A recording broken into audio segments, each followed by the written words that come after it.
எங்கள் ஆத்தாவுக்கு உடம்பு சரியில்லாத ஆத்தாவை பார்க்குறதுக்கு எல்லோரும் போயிருந்தோம். எங்கள் ஆத்தாவுக்கு 5 பொம்பளை பிள்ளை 2 ஆம்பளை பையன். இப்போ கொஞ்ச நாள் எங்கள் வீட்டில் தான் இருந்துச்சு. கொண்டு போய் எங்கள் ஆத்தா கொண்டு போய் எங்கள் மாமா வீட்டில் போய் விட்டுட்டோம்.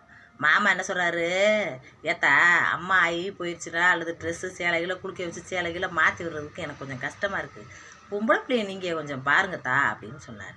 என் பொண்டாட்டியை பார்க்க சொன்னால் அவள் பார்க்க மாட்டேங்கிறா அப்படின்னு. எங்கள் சித்திமார் பெரியம்மாரெலாம் என்ன சொல்லிட்டாங்க, அது எப்படி எங்கள் வீட்டுக்கெல்லாம் கூட்டிகிட்டு போனால் கௌரவ குறைச்சலாக்கா அம்மாவுக்கு, சமந்தார் கோடையில் வந்து கிடந்துக்கிட்டு என்ன மாமியை பேசுவோம், என் புருஷன் பேசுவேன், அதெல்லாம் முடியாது அப்படின்னு எங்கள் பெரியம்மா சொன்னாங்க.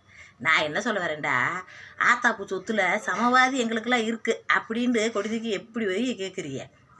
ஒரு சமந்தார வீட்டில் வந்து இது ஏமா மருமை வெளியே வராரு, ஒரு 200 இருந்தால் கொடு இது செலவுக்கு, கை செலவுக்கு அப்படின்லாம் வாங்கி கொடுக்குறீங்களே, அப்போல்லாம் கௌரவம் போகலையா?